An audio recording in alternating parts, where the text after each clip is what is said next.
शांत हो जाओ, अपने भीतर उतर आओ, क्योंकि जो अभी कहा जाने वाला है वो केवल शब्द नहीं है, वो स्मृति है। जैसे किसी भव्य मंदिर में प्रवेश करने से पहले मन अपने आप मौन हो जाता है, वैसे ही ये गर्भ गीता भी आत्मा को भीतर से निःशब्द कर देती है। मंदिर का सबसे पवित्र स्थान गर्भगृह होता है, जहां ना शोर होता है, ना प्रदर्शन, केवल उपस्थिति होती है। ठीक उसी प्रकार गर्भ गीता भी शब्दों का नहीं, चेतना का ग्रंथ है। यहाँ श्री कृष्ण का ज्ञान किसी तर्क की तरह नहीं उतरता, वो सीधे आत्मा को छूता है। वैसे ही जैसे माँ के गर्भ में पल रही आत्मा माँ की धड़कन को बिना भाषा के समझ लेती है। प्रिया आत्मन, इस वाणी को सुनते हुए यदि तुम्हारे होठों से सहज ही जय श्री राधे कृष्ण निकल पड़े, तो समझ लेना कि कथा आरंभ हो चुकी है। ये उच्चारण कोई औपचारिक अभिवादन नहीं है, ये भीतर सोई भक्ति को जगाने का स्पर्श है। जैसे दीपक जलाने से पहले हाथ स्वतः जुड़ जाते हैं, वैसे ही इस स्मरण से वातावरण सत्संगमय हो जाता है।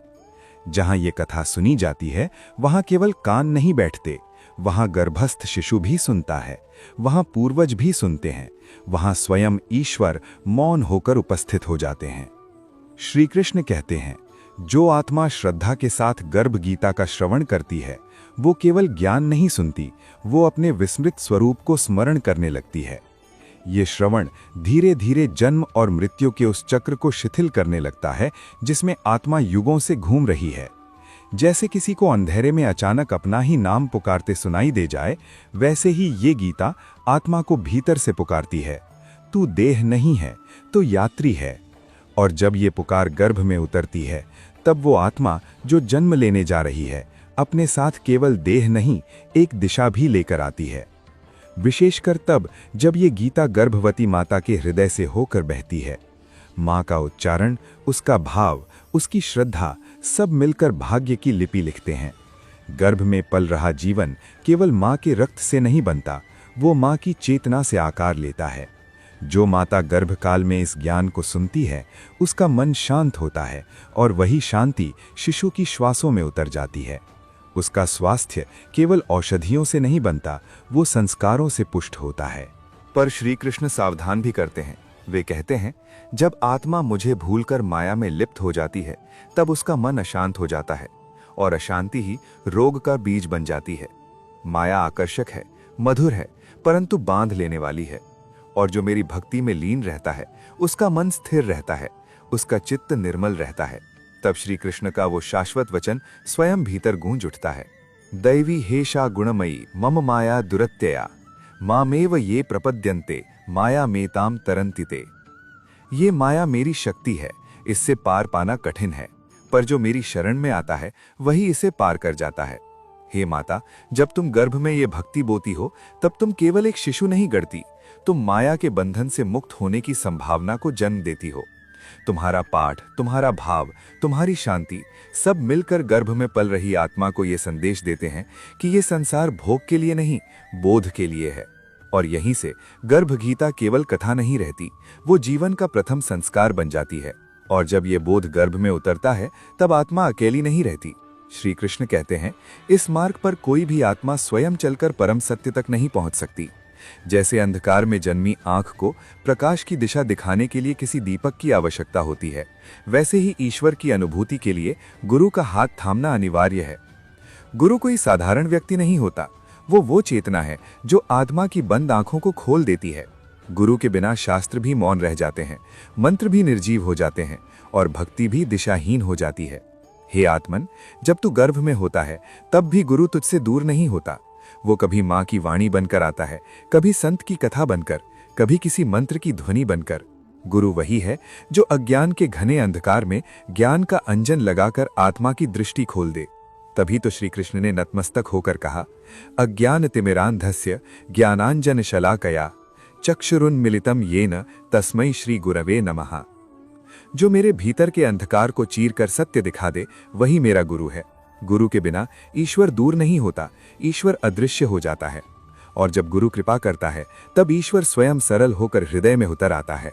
इसीलिए श्री कृष्ण कहते हैं, हे माता, जब तुम गर्भकाल में गर्भ गीता का श्रवण करती हो, तब तुम केवल कथा नहीं सुनती, तुम अपने गर्भस्थ शिशु को उसका प्रथम गुरु दे रही होती हो। ये गीता ही वो गुरु है जो आत्मा को उसके विस्मृत वचन याद दिलाती है। ये स्मरण धीरे धीरे आत्मा पर जमे पापों की परतों को गलाने लगता है। कोई कठोर तप नहीं, कोई भय नहीं, केवल श्रवण, केवल श्रद्धा। गर्भ गीता का श्रवण ऐसा है जैसे आत्मा पर जमी धूल को धीरे धीरे हटाया जा रहा हो। पाप यहाँ दंड से नहीं जलते, वे ज्ञान की ऊष्मा से गल जाते हैं। जीवन में शुभता बिना शोर के प्रवेश करती है। विचार शुद्ध होने लगते हैं, कर्म अपने आप सरल हो जाते हैं और मन में एक अकारण शांति बसने लगती है। ये शांति बाहर से नहीं आती, ये भीतर की स्मृति है। आत्मा को याद आ जाता है कि उसका मूल स्वभाव पवित्र है, और जब ये स्मृति गर्भ में पल रही चेतना को छूती है, तब वो आत्मा जन्म लेने से पहले ही हल्की हो जाती है। उसके संस्कार निर्मल होने लगते हैं। यही कारण है कि कहा गया है, जो गर्भ गीता को सुनता है वो केवल अपने वर्तमान को नहीं सुधारता, वो अपने आने वाले जन्म की दिशा भी आलोकित कर देता है। और जब ये स्मृति आत्मा को हल्का कर देती है, तब गर्भ के उस मौन अंधकार में एक अत्यंत सूक्ष्म कंपन उठता है। वो कोई शब्द नहीं होता, वो एक जिज्ञासा होती है। गर्भ में पल रही आत्मा स्वयं से पूछने लगती है, मैं कौन हूं, क्यों आया हूं, किस पुकार ने मुझे फिर से इस यात्रा पर भेज दिया। ये प्रश्न किसी भय से नहीं उठता, ये सत्य को जान लेने की उत्कंठा से जन्म लेता है। वहां न आंखें खुली होती हैं, न होंठ हिलते हैं, पर चेतना पूरी तरह जागृत होती है। तभी श्री कृष्ण का वो शाश्वत वचन आत्मा के भीतर गूंजता है, जैसे कोई भूली हुई लोरी स्मृति में लौट आई हो। न जायते म्रियते वा कदाचित, न आयम भूत्वा भविता वा न भूयः, अजो नित्यः शाश्वतो अयम पुराणो, न हन्यते हन्यमाने शरीरे। हे आत्मन, तू जन्म नहीं लेती, तू मरती नहीं, तू कभी उत्पन्न नहीं हुई और न कभी नष्ट होगी। ये देह तेरी यात्रा का साधन है, तेरा सत्य नहीं। गर्भ में ये वाणी सुनकर आत्मा समझने लगती है कि वो किसी दंड के कारण नहीं आई है, वो किसी अवसर के लिए आई है। ये पुनर्जन्म कोई संयोग नहीं है, ये एक उत्तरदायित्व है। श्री कृष्ण समझाते हैं कि आत्मा को गर्भ में लाने वाला कोई और नहीं, उसका अपना ही कर्म होता है। जैसे बीज अपने भीतर वृक्ष की स्मृति लेकर धरती में उतरता है, वैसे ही आत्मा अपने पूर्व कर्मों की गंध लेकर गर्भ में प्रवेश करती है। अधूरे कर्म, अधूरी कामनाएं, अधूरे संकल्प, यही उसे फिर से देह धारण करने के लिए प्रेरित करते हैं। कोई भी आत्मा बिना कारण इस संसार में नहीं आती। जो जैसा बोता है वैसा ही अवसर उसे फिर दिया जाता है, ताकि वह सुधार सके, समझ सके और आगे बढ़ सके। पर हे माता, यहीं पर तुम्हारी भूमिका आरंभ होती है। जब आत्मा गर्भ में आती है, तब उसका कर्म अपना भार लेकर आता है, पर उसका भविष्य अभी लिखा नहीं गया होता। वो भविष्य तुम्हारे विचारों से आकार लेने लगता है। तुम जैसा सोचती हो, वही तरंगे गर्भ के जल में फैल जाती हैं। तुम्हारी चिंता शिशु का भय बन सकती है और तुम्हारी शांति उसका साहस। तुम्हारा प्रेम उसकी कोमलता बनता है और तुम्हारी भक्ति उसकी दृष्टि। माता का मन केवल उसका नहीं रहता, वो गर्भ का वातावरण बन जाता है। यदि उस वातावरण में श्रद्धा है, तो आत्मा अपने कर्मों का बोझ हल्का कर लेती है। यदि वहां क्रोध और अशांति है, तो वही कर्म और गहरे अंकित हो जाते हैं। इसलिए कहा गया है, माता जैसा सोचती है, शिशु वैसा ही बनता है। ये कोई कहावत नहीं, ये चेतना का नियम है। और जब माता गर्भ काल में इस सत्य को जानकर सजग हो जाती है, तब गर्भ केवल जन्म का स्थान नहीं रहता, वो आत्मा के रूपांतरण की भूमि बन जाता है। श्री कृष्ण कहते हैं, हे माता, तू केवल एक शरीर को आकार नहीं दे रही, तू आने वाले समय की दिशा रच रही है। तेरा गर्भ केवल जीवन को धारण नहीं करता, वो युग को गढ़ता है। जिस प्रकार एक दीपक से 1000 दीप जल सकते हैं, उसी प्रकार एक सात्विक माता से पीढ़ियों का प्रकाश जन्म लेता है। इसीलिए ऋषियों ने माता को सबसे ऊंचे स्थान पर रखा और कहा, मातृदेवो भव, पितृदेवो भव। माता और पिता केवल जन्मदाता नहीं, वे देवतुल्य हैं, क्योंकि उनके विचारों से ही मनुष्य का स्वभाव बनता है। हे आत्मन, जब तू गर्भ में होता है और माता का मन शांत, पवित्र और श्रद्धा से भरा होता है, तब तू केवल उसका पुत्र नहीं बनता, तू समाज की आशा बनता है। माता यदि भय और द्वेष में डूबी हो तो वही बीज भविष्य में कांटे बनकर उगते हैं, पर यदि माता करुणा, सेवा और भक्ति में स्थित हो तो उसी गर्भ से ऐसे जीवन जन्म लेते हैं जो दूसरों के लिए दीपक बनते हैं। इसलिए कहा गया है, मातृत्व युग निर्माण है और गर्भ उसका प्रथम शिल्पशाला।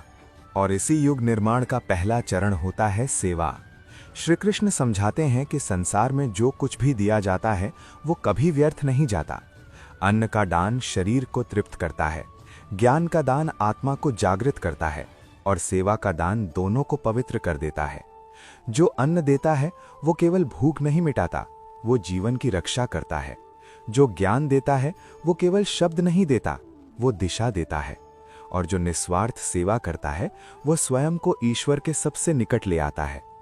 हे माता, जब तुम गर्भकाल में सेवा का भाव रखती हो तब वो भाव तुम्हारे शिशु के संस्कार बन जाता है। वो बालक बड़ा होकर केवल अपने लिए नहीं जीता, वो दूसरों के दुख को भी अपना समझता है।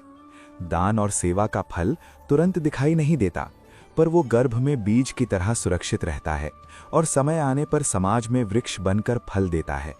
यही कारण है कि श्री कृष्ण कहते हैं, सेवा से बड़ा कोई आभूषण नहीं और दान से बड़ा कोई संस्कार नहीं। और जब ये संस्कार गर्भ में उतर जाए तब भविष्य स्वयं उज्जवल हो जाता है। और उसी मौन के भीतर अर्जुन का हृदय और भी गहन होकर बोल उठा। उसका स्वर अब जिज्ञासा से अधिक पीड़ा से भरा था। वो पूछ बैठा, हे केशव, ये मनुष्य जानते हुए भी बार बार मोह के जाल में क्यों उलझ जाता है? क्यों उसे दिखाई नहीं देता कि जिन वस्तुओं को वो पकड़ना चाहता है वे रेत की तरह हाथ से फिसल जाती हैं? क्यों वो अपने ही भीतर के प्रकाश को छोड़ बाहर की चमक में भटकता रहता है? श्री कृष्ण ने अर्जुन की ओर देखा। वो दृष्टि करुणा से भरी थी, जैसे कोई पिता अपने बालक की भ्रांति को डांट से नहीं, समझ से दूर करना चाहता हो। उन्होंने कहा, अर्जुन, ये मोह कोई बाहर से आया शत्रु नहीं है, ये मनुष्य के भीतर ही जन्म लेता है। जब इच्छा अनियंत्रित होती है, जब क्रोध विवेक को ढक लेता है और जब लोभ संतोष को निगल जाता है, तब आत्मा का मार्ग धुंधला पड़ जाता है। यही 3 द्वार हैं जो मनुष्य को पतन की ओर ले जाते हैं, काम, क्रोध और लोभ। इन्हीं से होकर चेतना गर्भ के अंधकार तक उतरती है और इन्हीं से मुक्त होकर वो फिर प्रकाश की ओर उठती है। उन्होंने बहुत कोमल स्वर में कहा, मोह इसलिए पकड़ लेता है क्योंकि मनुष्य अपने आप को शरीर मान बैठता है। वो सोचता है यही मैं हूं, यही मेरा है, और इसी भ्रम से पीड़ा जन्म लेती है। पर सत्य इससे बहुत आगे है। आत्मा न कभी जन्म लेती है, न कभी मरती है। जो गर्भ में प्रवेश करती है वो कोई नई सत्ता नहीं, वो वही अनादि चेतना है जो अनगिनत यात्राएं कर चुकी है। गर्भ उसका कारागार नहीं, उसका अगला आश्रम है। ये सुनते ही जैसे गर्भ के भीतर पल रही आत्मा भी चौंक उठती है। वो भी तो यही प्रश्न करती है, मैं कौन हूं? क्यों मुझे इस देह में प्रवेश करना पड़ा? और उत्तर स्वयं जीवन देता है। कर्म ही वो बीज है जो देह का वृक्ष बनता है। जैसे जैसे कर्म, वैसे वैसे संस्कार, और उन्हीं संस्कारों के अनुरूप अगला जन्म। कोई भी आत्मा बिना कारण गर्भ में नहीं आती। वो अपने अधूरे पाठ, अपने बचे हुए ऋण और अपने सीखने योग्य अनुभवों के साथ आती है। श्री कृष्ण ने आगे कहा, अर्जुन, शरीर तो केवल वस्त्र हैं। जैसे मनुष्य पुराने वस्त्र त्याग कर नए वस्त्र धारण करता है, वैसे ही आत्मा पुराने शरीर को छोड़कर नए शरीर को ग्रहण करती है। इसमें न शोक का स्थान है, न भय का। भय केवल अज्ञान से जन्म लेता है, और यही अज्ञान तब और गहरा हो जाता है जब गर्भ में आने वाली आत्मा को शांति का वातावरण नहीं मिलता। इसलिए मैं कहता हूं, हे पार्थ, माता का मन ही पहला आकाश है जिसमें शिशु की चेतना सांस लेती है। माता जैसा सोचती है, जैसा अनुभव करती है, वही तरंगें गर्भ तक पहुंचती हैं। यदि माता भय में जीती है तो गर्भ में भी अस्थिरता उतरती है। यदि माता शांत, श्रद्धावान और आश्वस्त रहती है तो वही शांति शिशु के स्वभाव में ढल जाती है। यही गर्भ संस्कार का मर्म है। मातृत्व केवल देह का कार्य नहीं है, ये युग निर्माण की पहली सीढ़ी है। एक माँ जब अपने भीतर संयम, करुणा और भक्ति को संजोती है, तब वो केवल एक बालक को नहीं, पूरे भविष्य को आकार देती है। इसलिए शास्त्र ने कहा, माता देवता के समान है। उसके विचार पूजा हैं, उसके भाव मंत्र हैं, और उसका धैर्य ही सबसे बड़ा आशीर्वाद है। और जब ऐसी माता दान और सेवा के भाव में जीती है, जब वो अन्न बांटती है, ज्ञान साझा करती है और निस्वार्थ सेवा करती है, तब उसका पुण्य केवल उसी तक सीमित नहीं रहता। वो पुण्य गर्भ में पल रहे जीवन के संस्कारों में भी अंकित हो जाता है। अन्न का दान शरीर को पवित्र करता है, ज्ञान का दान बुद्धि को उज्जवल करता है और सेवा का दान हृदय को विशाल बनाता है। इसी प्रवाह में श्री कृष्ण ने अर्जुन से कहा, इसलिए मोह से लड़ने का उपाय बाहर नहीं, भीतर है। जब आत्मा को उसकी अमरता का स्मरण हो जाता है, जब उसे ये बोध हो जाता है कि वो नष्ट होने वाली देह नहीं बल्कि अविनाशी चेतना है, तब मोह स्वयं ढीला पड़ जाता है। और यही बोध यदि गर्भ से ही मिलने लगे तो मनुष्य का पूरा जीवन एक साधना बन जाता है, शांत, संतुलित और प्रकाश की ओर अग्रसर। और उसी बोध के भीतर उस अविनाशी आत्मा के हृदय से एक बहुत सूक्ष्म पर अत्यंत करुण पुकार उठती है। गर्भ के उस एकांत अंधकार में जहां कोई शब्द नहीं पहुंचता, वहां आत्मा प्रभु से कहती है, हे अनंत, हे साक्षी, इस बार मुझे मत भुलाना। इस बार जब मैं देह धारण करूं तो मुझे अपने सत्य से दूर न होने देना। पिछली यात्राओं में मैं भूल गया, बहक गया, बिखर गया। इस बार मुझे स्मरण का दीप देना, ताकि मैं जीवन को केवल भोग न समझूं बल्कि साधना बना सकूं। ये पुकार कोई नई नहीं है। हर आत्मा गर्भ में प्रवेश करते समय यही प्रार्थना करती है, क्योंकि वहां उसे सब याद होता है, अपने पिछले कर्म, अपनी भूलें, अपने अधूरे संकल्प। गर्भ वो स्थान है जहां आत्मा सबसे अधिक सचेत होती है। वहां वो जानती है कि संसार का आकर्षण कितना तीव्र है और माया का आवरण कितना घना। इसलिए वो पहले ही क्षण में ईश्वर से रक्षा मांगती है। पर जैसे ही जन्म का क्षण आता है, जैसे ही देह वायु को छूती है, माया धीरे धीरे स्मृति पर पर्दा डालने लगती है। वो ज्ञान, वो स्मरण, वो आत्मिक स्पष्टता धुंधली पड़ जाती है। मनुष्य रोता हुआ जन्म लेता है, केवल पीड़ा से नहीं बल्कि उस विस्मृति के कारण भी, जो उसे फिर से अपने मूल से दूर ले जाने वाली है। ये विस्मृति दंड नहीं है, ये व्यवस्था है, ताकि जीवन का नाटक चल सके, कर्म पूरे हो सकें और सीख फिर से सीखी जा सके। पर यही वो क्षण है जहां गर्भ संस्कार का महत्व और भी गहरा हो जाता है।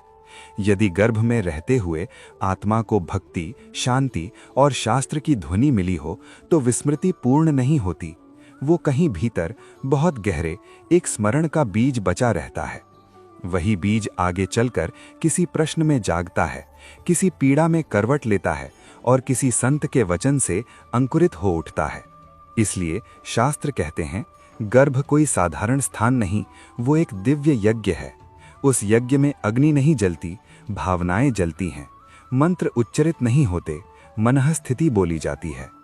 माता की प्रत्येक भावना आहुति है, उसका प्रेम, उसका भय, उसकी श्रद्धा, उसका धैर्य। और उस यज्ञ का देवता स्वयं आत्मा है, जो इन आहुतियों से अपना स्वरूप गढ़ रही होती है। जब माता शांत होती है तो वो शांति यज्ञ की पवित्र आहुति बन जाती है। जब माता भक्ति में डूबी होती है तो वो भक्ति आत्मा के चारों ओर सुरक्षा कवच रच देती है। और जब माता शास्त्र का श्रवण करती है तब वो शब्द नहीं, संस्कार गर्भ में उतारती है। उसी यज्ञ से ऐसा जीवन जन्म लेता है जो संसार में रहते हुए भी संसार का नहीं होता, जो कर्म करता है पर बंधता नहीं, जो चलता है पर भटकता नहीं। और यही कारण है कि ऋषियों ने गर्भ को प्रथम तीर्थ कहा, क्योंकि वहीं आत्मा और ईश्वर सबसे निकट होते हैं। वहीं वो अंतिम बार पूर्ण स्मरण के साथ प्रभु से वादा करती है और प्रभु मौन में मुस्कुराते हुए उसे फिर एक अवसर देते हैं। और प्रभु जब आत्मा को ये नया अवसर देते हैं तब उसके साथ एक मार्ग भी देते हैं, ऐसा मार्ग जो उसे जन्म के बाद भटकने नहीं देता। वही मार्ग गर्भकालीन साधना कहलाता है। ये साधना कठिन नहीं, जटिल नहीं, ये तो अत्यंत कोमल है, क्योंकि इसका संबंध गर्भ से है और गर्भ को कठोरता नहीं, कोमलता चाहिए। इस साधना में न कोई प्रदर्शन है, न कोई शोर। इसमें केवल निरंतरता है, श्रद्धा है और भीतर उतरने की शांति है। जब माता गर्भकाल में जप करती है तो वो केवल अपने होंठ नहीं हिलाती, वो आत्मा को स्मरण कराती है। प्रत्येक जप एक सौम्य स्पर्श की तरह होता है, जो गर्भ में पल रहे जीवन को कहता है, तू अकेला नहीं है, ईश्वर तेरे साथ है। जब ओम नमो भगवते वासुदेवाय का उच्चारण माता के भीतर गूंजता है, तब वो ध्वनि देह की सीमाओं को पार कर आत्मा तक पहुंचती है। वो आत्मा को उसके मूल से जोड़ती है, उसे फिर से वही स्मरण कराती है जो उसने प्रभु से गर्भ में किया था। ध्यान गर्भकालीन साधना का मौन स्तंभ है।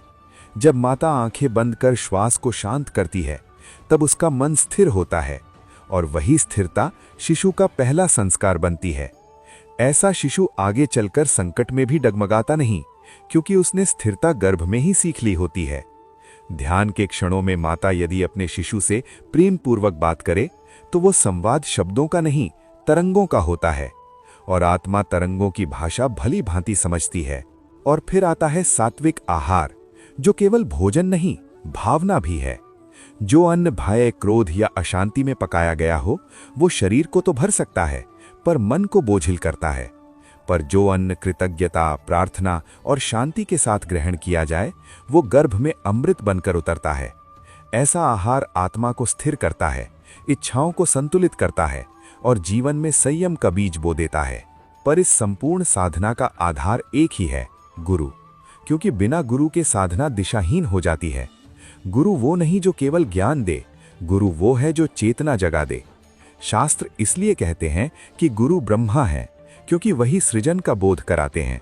गुरु विष्णु है, क्योंकि वही उस बोध को जीवन में स्थिर रखते हैं। और गुरु महेश हैं, क्योंकि वही अज्ञान का संहार करते हैं। जब माता गुरु के प्रति श्रद्धा रखती है, तब वह श्रद्धा गर्भ में उतरती है। ऐसा शिशु बड़ा होकर विद्रोही नहीं, जिज्ञासु बनता है। वह प्रश्न करता है, पर अहंकार से नहीं, सत्य की खोज में। गुरु का स्मरण गर्भ में एक अदृश्य सुरक्षा बन जाता है, जो जीवन के हर मोड़ पर सही दिशा की ओर मोड़ देता है। इसलिए कहा गया है, गर्भकालीन साधना में जप आत्मा को जगाता है, ध्यान मन को स्थिर करता है, आहार शरीर को पवित्र करता है और गुरु कृपा इन सब को अर्थ देता है। जब ये चारों एक साथ गर्भ में उतरते हैं, तब जन्म केवल देह का नहीं होता, तब जन्म होता है एक सजग, संतुलित और स्मरणशील जीवन का, जो संसार में रहकर भी अपने स्रोत को नहीं भूलता। और जब ये सजग, संतुलित जीवन गर्भ में आकार लेने लगता है, तब शास्त्र एक और गूढ़ सत्य की ओर संकेत करते हैं, दान। दान को लोग अक्सर केवल देने की क्रिया समझ लेते हैं, पर आध्यात्मिक विज्ञान में दान एक सूक्ष्म ऊर्जा का प्रवाह है। विशेषतः गर्भवती की सेवा, उसका सम्मान, उसकी आवश्यकताओं की पूर्ति, ये साधारण पुण्य नहीं, ये महापुण्य है। क्योंकि उस एक देह की सेवा में दो जीवन तृप्त होते हैं, एक जो दिखाई देता है और एक जो अभी मौन में पल रहा है। जो हाथ गर्भवती को सहारा देता है, वही हाथ भविष्य की पीढ़ी को आशीर्वाद देता है। ऐसा दान केवल कर्म नहीं, वह यज्ञ है, जिसमें सेवा की अग्नि में अहंकार स्वतः जल जाता है। पर यही संसार, जहां दान और सेवा से आत्मा ऊंची उठती है, वहीं मनुष्य अक्सर माया के जाल में उलझ जाता है। वह संबंधों को स्थायी मान लेता है, धन को सुरक्षा समझ लेता है और देह को अपना सत्य मान बैठता है, जबकि ये संसार क्षण भंगुर है। यहाँ जो आज अपना लगता है, वह कल स्मृति बन जाता है। शास्त्र बड़े करुण भाव से स्मरण कराते हैं कि ये लोक अनित्य है और सुख भी यहाँ स्थायी नहीं।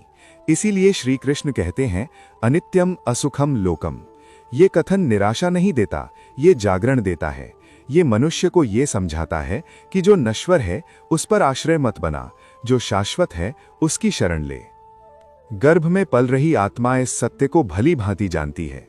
वह जानती है कि संबंध बदलेंगे, शरीर थकेगा और समय सब कुछ बहा ले जाएगा। इसलिए यदि गर्भकाल में माता इस क्षण भंगुरता का बोध रखे, तो शिशु में वैराग्य का बीज पड़ता है।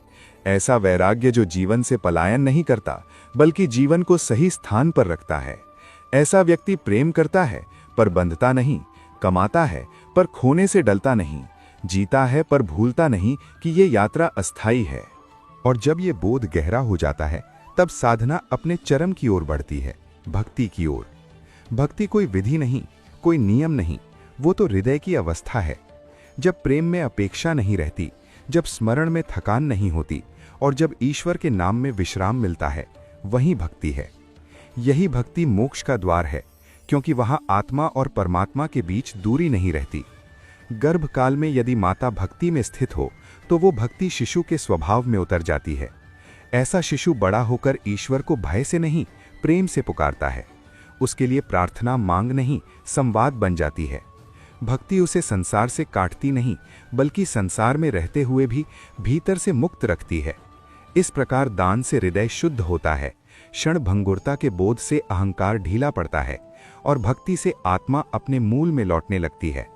यही वो पथ है जो गर्भ से शुरू होकर जीवन के हर चरण में प्रकाश देता है और अंततः प्रेम के उसी द्वार तक ले जाता है जहां मोक्ष कोई लक्ष्य नहीं, स्वाभाविक अवस्था बन जाता है।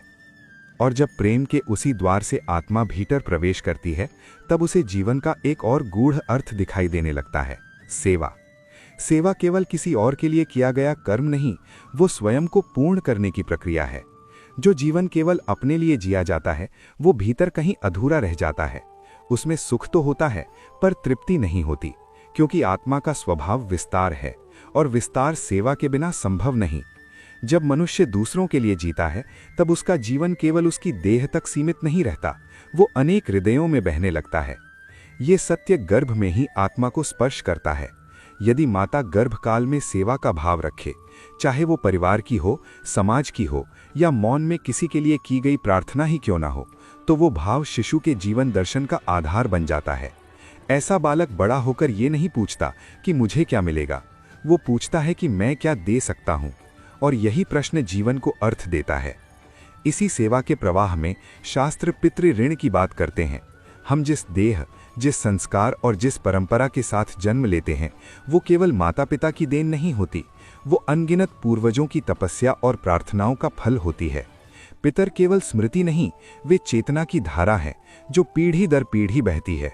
जब गर्भ में नया जीवन आता है, तब ये धारा और भी सक्रिय हो जाती है। इसीलिए कहा गया है कि पितरों का आशीर्वाद गर्भ से गहराई से जुड़ा होता है। यदि माता गर्भकाल में पितरों का स्मरण करे, कृतज्ञता रखे और उनके प्रति सम्मान का भाव रखे, तो वो भाव गर्भ में सुरक्षा का कवच बन जाता है। ऐसे शिशु के जीवन में अदृश्य सहारा बना रहता है, कभी किसी संकट से समय पर बचाव के रूप में, तो कभी सही निर्णय की प्रेरणा के रूप में। पितृ ऋण कोई बोझ नहीं, वो संबंध है, और उस संबंध का सम्मान गर्भ से ही आरंभ होता है। और यहीं से संस्कार का सत्य और स्पष्ट हो जाता है। संस्कार कोई अचानक उपजी आदत नहीं, वो समय के साथ रोपा गया बीज है। जैसा बीज गर्भ में बोया जाता है, वैसा ही वृक्ष जीवन में खड़ा होता है। यदि गर्भ में भय बोया जाए तो जीवन में संकोच उगता है, यदि क्रोध बोया जाए तो संघर्ष फलता है, और यदि प्रेम, सेवा और श्रद्धा बोई जाए तो भविष्य स्वयं फल फूल उठता है। इसलिए शास्त्र बार बार स्मरण कराते हैं कि भविष्य कहीं दूर नहीं बनता, वो गर्भ में ही आकार लेता है। हर विचार, हर भावना, हर प्रार्थना सब मिलकर आने वाले समय की रचना करते हैं। और जब माता ये समझ लेती है, तब उसका प्रत्येक क्षण साधना बन जाता है। वो जान जाती है कि वो केवल आज के लिए नहीं जी रही, वो कल की नींव रख रही है, और वही नींव आने वाले युग का स्वरूप तय करती है।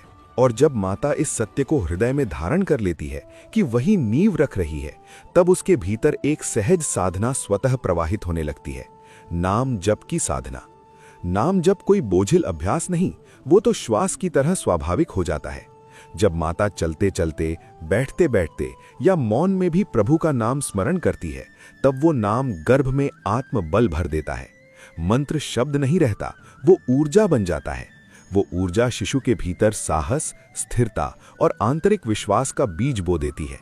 ऐसा बालक आगे चलकर परिस्थितियों से डरता नहीं, क्योंकि उसके भीतर गर्भ से ही एक अदृश्य सहारा पल रहा होता है। नाम जप से माता का मन हल्का होता है, और उसी हल्केपन में गर्भ सुरक्षित अनुभव करता है। आत्मा को यह अनुभूति होने लगती है कि वो किसी अनाथ संसार में नहीं आ रही, वो एक ऐसी भूमि में जन्म ले रही है जहां ईश्वर का स्मरण जीवित है। यही स्मरण आगे चलकर जीवन की कठिन घड़ियों में उसका संबल बनता है। और यही मातृत्व का तप प्रकट होता है। मातृत्व केवल स्नेह नहीं, वो तपस्या है, मौन, निरंतर और गहन। एक माता यदि अपने विचारों को शुद्ध रख ले, अपने आचरण को संयमित कर ले और अपने हृदय को करुणा से भर ले, तो वो केवल एक जीवन नहीं गढ़ती, वो पूरे समाज की दिशा बदल देती है। इतिहास साक्षी है कि एक जागृत माता से संत जन्मे हैं, वीर जन्मे हैं, और ऐसे मनुष्य जन्मे हैं जिन्होंने राष्ट्र की आत्मा को दिशा दी है। मातृत्व का तप बाहरी नहीं होता, वो भीतर जलने वाली वो अग्नि है जो स्वयं को जलाकर दूसरों को प्रकाश देती है। पर इस तप के मार्ग में माया का आवरण भी है। आत्मा जब गर्भ में प्रवेश करती है, तब वो पूर्ण स्मृति के साथ आती है। उसे अपना सत्य याद होता है, उसे अपने लक्ष्य का बोध होता है, पर जैसे जैसे देह का बंधन दृढ़ होता है, माया उस स्मृति पर परत चढ़ाने लगती है। ये माया शत्रु नहीं, परीक्षा है, और इस परीक्षा से वही आत्माएं सहजता से गुजरती हैं जिनके भीतर दैवी संपदा का बीज पहले से रोपा गया हो। श्री कृष्ण अर्जुन से करुण स्वर में कहते हैं, दैवीम संपद विमोक्षाय निबंधाया सुरीमता मां शुचः संपदम दैवीम अभिजातोसी पांडव। दैवी संपदा मुक्ति की ओर ले जाती है और आसुरी प्रवृत्ति बंधन की ओर। हे अर्जुन, शोक मत करो, तुम दैवी संपदा के साथ जन्मे हो। ये वचन केवल अर्जुन के लिए नहीं, हर उस आत्मा के लिए है जो गर्भ में शुभ संस्कारों के साथ उतरती है। जब माता नाम जप, सेवा, श्रद्धा और संयम से गर्भ को सींचती है, तब वो दैवी संपदा को जीवन के मूल में स्थापित कर देती है। ऐसी आत्मा जन्म के बाद भले ही कुछ समय के लिए माया में उलझे, पर पूरी तरह खोती नहीं। भीतर कहीं एक दीप जलता रहता है जो सही समय आने पर मार्ग दिखा देता है। यही गर्भ संस्कार का रहस्य है। माया के आवरण के बीच भी स्मरण का सूत्र बना रहना, और वही सूत्र आगे चलकर मनुष्य को फिर से अपने स्रोत की ओर मोड़ देता है जहां से वो चला था। और उसी स्मरण के सूत्र से जुड़ी हुई गर्भ के उस मौन लोक में आत्मा फिर एक बार प्रभु से विनती करती है। वो कोई शब्दों से की गई प्रार्थना नहीं होती, वो तो एक गहरी अनुभूति होती है। हे गोविंद, इस बार मुझे मत छोड़ना। संसार में उतरते ही मैं फिर भूल सकता हूँ, फिर बहक सकता हूँ। नाम, रूप और संबंध मुझे अपनी ओर खींच लेंगे, पर तुम भीतर कहीं बने रहना, जैसे श्वास में प्राण रहता है। जब मैं थक जाऊं तब तुम मुझे याद आ जाना। ये प्रार्थना इसलिए उठती है क्योंकि आत्मा जानती है कि उसका जन्म किसी संयोग से नहीं हो रहा। जन्म का कारण अधूरी कामनाएं हैं, वे इच्छाएं जो पिछले जीवन में पूर्ण न हो सकी। वही कामनाएं आत्मा को फिर से देह की ओर खींच लाती हैं। श्री कृष्ण इस सत्य को बड़े स्पष्ट शब्दों में कहते हैं, कामैस्तैस्तै हृत ज्ञाना प्रपद्यन्ते अन्य देवता तम तम नियमम आस्थाय प्रकृत्या नियता स्वया। जब कामनाएं ज्ञान को ढक लेती हैं, तब मनुष्य अपने मूल से भटक जाता है। वही कामनाएं उसे बार बार जन्म के चक्र में बांधती हैं। गर्भ में आत्मा ये सब देख रही होती है। उसे अपने बंधनों का भी बोध होता है और अपने उद्धार की संभावना का भी। इसलिए वो प्रभु से नहीं कहती कि मुझे जन्म मत दो, वो कहती है जन्म दो, पर स्मरण के साथ। और यही माता पिता का कर्तव्य आरंभ हो जाता है। उनका धर्म केवल शरीर की रक्षा तक सीमित नहीं रहता। वे उस वातावरण के निर्माता होते हैं जिसमें आत्मा अपनी यात्रा शुरू करेगी। घर का हर स्वर, हर शब्द, हर भाव सब संस्कार बन जाते हैं। यदि घर में कलह है तो वो कलह गर्भ में कंपन बनकर उतरती है। यदि घर में शांति है तो वही शांति आत्मा की पहली भाषा बन जाती है। माता पिता यदि एक दूसरे के प्रति सम्मान रखते हैं तो वो सम्मान शिशु के स्वभाव में अंकित हो जाता है। यदि वे प्रार्थना करते हैं तो वो प्रार्थना गर्भ में सुरक्षा का घेरा बन जाती है। वातावरण केवल बाहरी व्यवस्था नहीं, वो चेतना की भूमि है, और उसी भूमि में आत्मा अपने जीवन का पहला कदम रखती है। इसीलिए शास्त्र कहते हैं कि माता पिता का आचरण उपदेश से अधिक प्रभावी होता है। जो वे जीते हैं वही गर्भ में उतरता है, और जब ये जिम्मेदारी प्रेम और जागरूकता के साथ निभाई जाती है, तब आत्मा की वो प्रार्थना, हे गोविंद, इस बार मुझे मत छोड़ना, एक मौन उत्तर पा लेती है। प्रभु उसे छोड़ते नहीं, वे उसी वातावरण के माध्यम से उसके साथ चलने लगते हैं जहां से उसका नया जीवन आरंभ होता है। और जब प्रभु उस वातावरण के माध्यम से आत्मा के साथ चलने लगते हैं, तब जीवन के सबसे सूक्ष्म प्रभावों का भी महत्व प्रकट होने लगता है। उन्हीं में एक है आहार। आहार केवल पेट को भरने की प्रक्रिया नहीं, वो चेतना को गढ़ने की विधि है। जो भोजन सात्विक होता है वो केवल शरीर को पोषण नहीं देता, वो चित्त को भी शांत करता है। गर्भकाल में माता जो अन्न ग्रहण करती है, वही अन्न सूक्ष्म रूप में शिशु की वृत्तियों का निर्माण करता है। शांत मन से पकाया गया भोजन, कृतज्ञता के साथ खाया गया भोजन, प्रार्थना के स्पर्श से पवित्र किया गया भोजन, ये सब गर्भ में सात्विकता का आधार बनता है। ऐसा आहार आत्मा को भारी नहीं करता, वो उसे स्थिर करता है। उससे क्रोध कम होता है, भय शिथिल पड़ता है, और भीतर एक सहज संतुलन जन्म लेता है। सात्विक भोजन से सात्विक चित्त बनता है, और वही चित्त आगे चलकर विवेक की भूमि बनता है। इसीलिए ऋषियों ने गर्भकाल में आहार को साधना का अंग माना, केवल स्वास्थ्य का विषय नहीं। और इसी शांत चित्त के भीतर आत्मा अपने संकल्प को स्पष्ट रूप से धारण करती है। आत्मा यूं ही संसार में नहीं आती, वो अपने साथ पूर्व जन्म के अधूरे कार्य, अधूरे अनुभव और अधूरे उत्तर लेकर आती है। गर्भ में वो उन सब का बोध रखती है, उसे ज्ञात होता है कि इस जीवन में उसे क्या सीखना है, क्या चुकाना है और क्या पूर्ण करना है। यही उसका संकल्प होता है, मौन पर दृढ़। यदि गर्भ का वातावरण अशांत हो तो यह संकल्प धुंधला पड़ जाता है, पर यदि माता का मन स्थिर हो तो आत्मा अपने लक्ष्य को स्पष्टता के साथ पकड़ पाती है। यही कारण है कि कुछ बच्चे बहुत कम उम्र में ही अपने मार्ग की ओर आकर्षित होने लगते हैं। वे आकर्षण संयोग नहीं, वे गर्भ में लिया गया संकल्प होता है, जो समय आने पर स्वयं को प्रकट करता है। इसलिए शास्त्र गर्भ को पहला गुरुकुल कहते हैं। वहां कोई कक्षा नहीं होती, कोई पाठ्यक्रम नहीं होता, पर शिक्षा निरंतर चलती रहती है। और उस गुरुकुल की प्रथम गुरु माता होती है। माता जो बोलती है वे शिक्षा है, माता जो सोचती है वे शिक्षा है, यहाँ तक कि माता जो मौन धारण करती है वे भी शिक्षा बन जाती है। गर्भ में आत्मा शब्दों से नहीं, भावों से सीखती है। इसी सत्य को प्राचीन वाणी में कहा गया है, आचार्यात् पादमा दत्ते पादम शिष्यः स्वमेधया पादम सब ब्रह्मचारिभ्यः पादम कालक्रमेण च। अर्थात जीवन की शिक्षा का एक भाग आचार्य से मिलता है, एक भाग अपनी बुद्धि से, एक भाग सहपाठियों से और एक भाग समय के साथ। पर गर्भ में ये क्रम और भी गहन हो जाता है। वहां आचार्य माता है, सहपाठी भावनाएं हैं और समय स्वयं ईश्वर की छाया में बहता है। जो शिक्षा गर्भ में मिल जाती है उसे जीवन में मिटाना कठिन होता है। वे आत्मा के साथ चलती है जैसे सुगंध फूल के साथ चलती है। इसलिए कहा गया है, गर्भ केवल जीवन का आरंभ नहीं, वे जीवन की दिशा है। और जो माता इस सत्य को समझ लेती है उसके लिए हर क्षण साधना बन जाता है, क्योंकि वे जानती है कि वे केवल एक शिशु को नहीं, एक चेतन यात्रा को आकार दे रही है। और जब माता ये समझ लेती है कि वे एक चेतन यात्रा को आकार दे रही है, तब उसके भीतर का अहंकार स्वतः पिघलने लगता है। वहीं से पूर्ण शरणागति का जन्म होता है। शरणागति का अर्थ ये नहीं कि कर्तव्य छूट जाते हैं, बल्कि ये कि कर्ता का भाव शांत हो जाता है। माता अपने मन में ये भाव धारण करती है, हे प्रभु, जो कुछ मैं कर रही हूँ वे भी तुम हो, और जो नहीं कर पा रही उसकी पूर्ति भी तुम ही करोगे। इसी भाव में श्री कृष्ण का वे महावाक्य गर्भ की निस्तब्धता में उतरता है, सर्वधर्मान् परित्यज्य मामेकं शरणं व्रज अहम त्वाम सर्व पापेभ्यो मोक्षयिष्यामि मा शुचः। ये वचन केवल अर्जुन के लिए नहीं, हर उस माता के लिए है जो गर्भ में एक आत्मा को थामे हुए है। जब माता ये शरणागति स्वीकार करती है, तब गर्भ में पल रही आत्मा को ये अनुभूति मिलती है कि उसे अकेले संघर्ष नहीं करना है। उसे थामने वाला हाथ अदृश्य सही पर अडिग है। इसी शरणागति के मार्ग पर आत्मा 3 सीढ़ियां चढ़ती है। पहली सीढ़ी है स्मृति, अपने मूल का स्मरण। वही स्मृति जो गर्भ में स्पष्ट होती है और जन्म के बाद धीरे धीरे धुंधली पड़ जाती है। पर यदि गर्भ में भक्ति और शास्त्र का स्पर्श मिला हो तो ये स्मृति पूरी तरह नष्ट नहीं होती। दूसरी सीढ़ी है वैराग्य, संसार से भागना नहीं, बल्कि संसार को सही स्थान पर रखना। जब आत्मा समझ लेती है कि कुछ भी स्थायी नहीं, तब वो आसक्ति से मुक्त होने लगती है। और तीसरी अंतिम सीढ़ी है समर्पण, जहां आत्मा अपने सारे भार प्रभु के चरणों में रख देती है और सहज हो जाती है।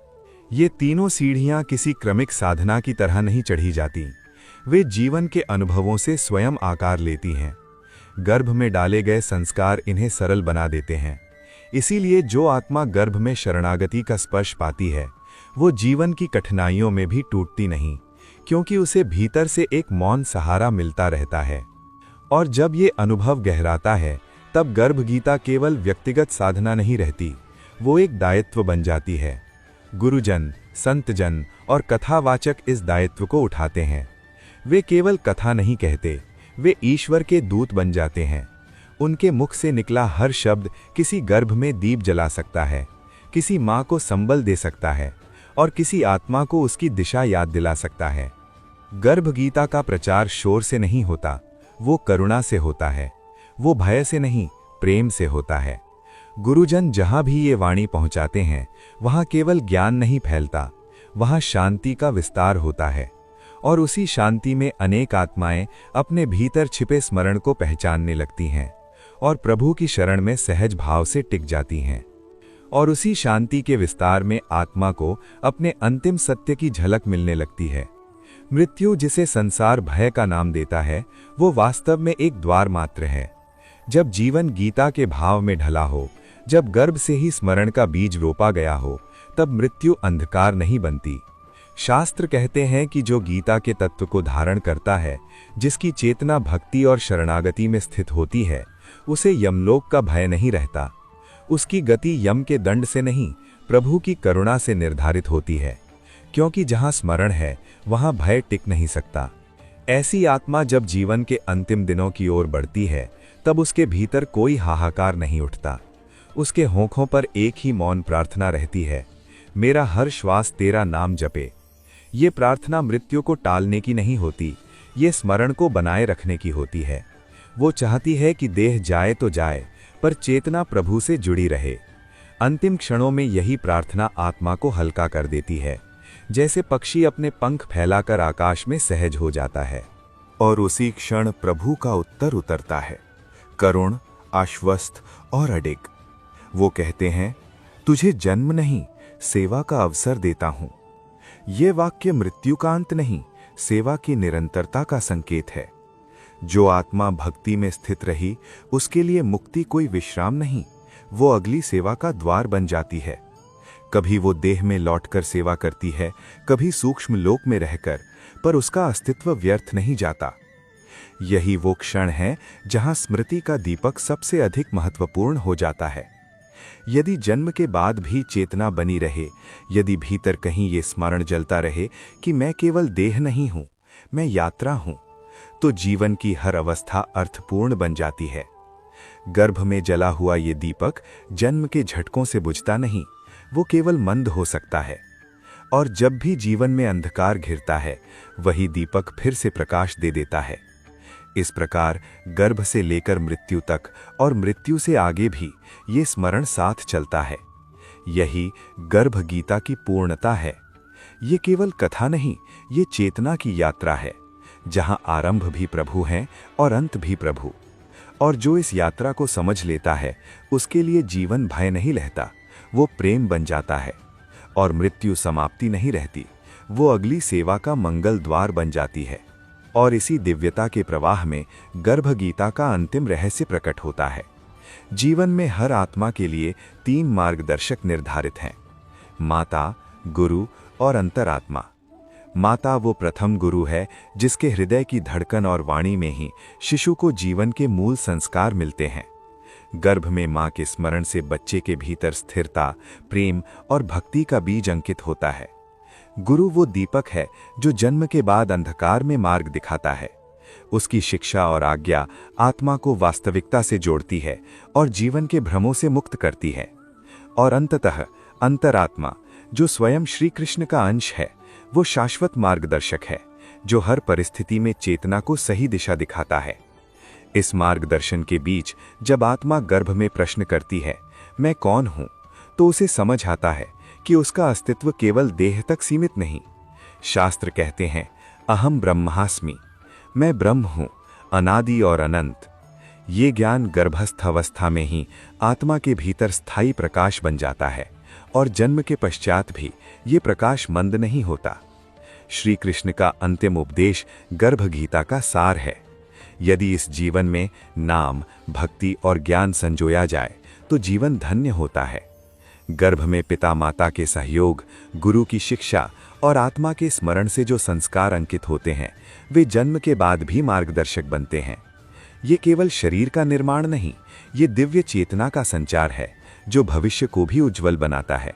और ये भक्ति, सेवा और प्रेम का शाश्वत पथ है। जो इसे नित्य स्मरण, श्रवण और पालन करता है, उसकी आत्मा जन्म और मृत्यु के बंधनों से मुक्त होती है। उसका जीवन सतत शुभता, शांति और दिव्यता से पूर्ण रहता है। ये ज्ञान केवल सुनने के लिए नहीं, बल्कि अपनाने के लिए है, ताकि प्रत्येक माता, प्रत्येक श्रोता, प्रत्येक जीवन इस गीता के प्रकाश में अपना मार्ग पाए और आत्मा का वास्तविक लक्ष्य प्राप्त करे। शांत भाव से, श्रद्धा और भक्ति के साथ गर्भ गीता का ये उपदेश हर हृदय में स्थायी दीपक जलाए और जीवन के प्रत्येक पथ को प्रकाशमान करे। माँ गीता का प्रकाश बांटना भी एक सेवा है, एक साधना है। जब ये ज्ञान आगे बढ़ता है, तो अनेक जीवनों को दिशा मिलती है, अनेक मनों को शांति मिलती है। तो इसे शेयर करना भी तुम्हारा धर्म बन जाता है। वीडियो को लाइक करो, अपने भाव कमेंट्स में प्रकट करो और ऐसे और प्रसंग